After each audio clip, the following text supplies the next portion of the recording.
When God speaks a word over our life, we immediately want to see it happen, right? We want to see it happen now. I'm sure you must be saying the same words. We want to see that promise happen now. Well, when you look into the ways of God, He does it differently. When He speaks something and to the fulfillment of His word, there is always a process. There is always a time that He has set. We look at the anointing of Saul in 1 Samuel chapter 10 verse 1. It says that then Samuel took a flask of oil and poured it on his head and kissed him and said, "Has not the Lord anointed you to be prince over His people of Israel?"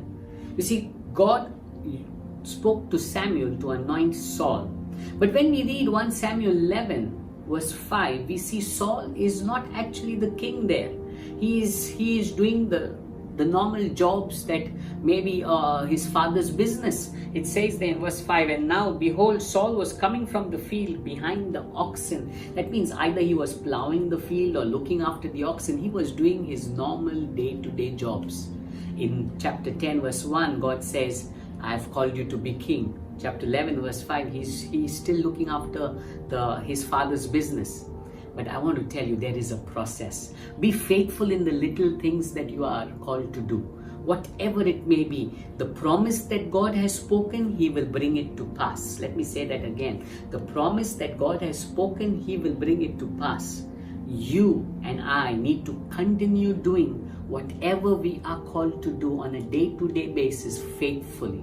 If you're faithful in the little things, more will be added to you.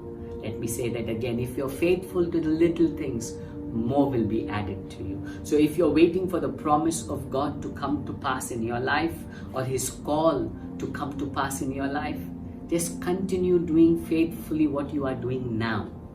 What He has called you to do, He will bring it to pass. God bless you.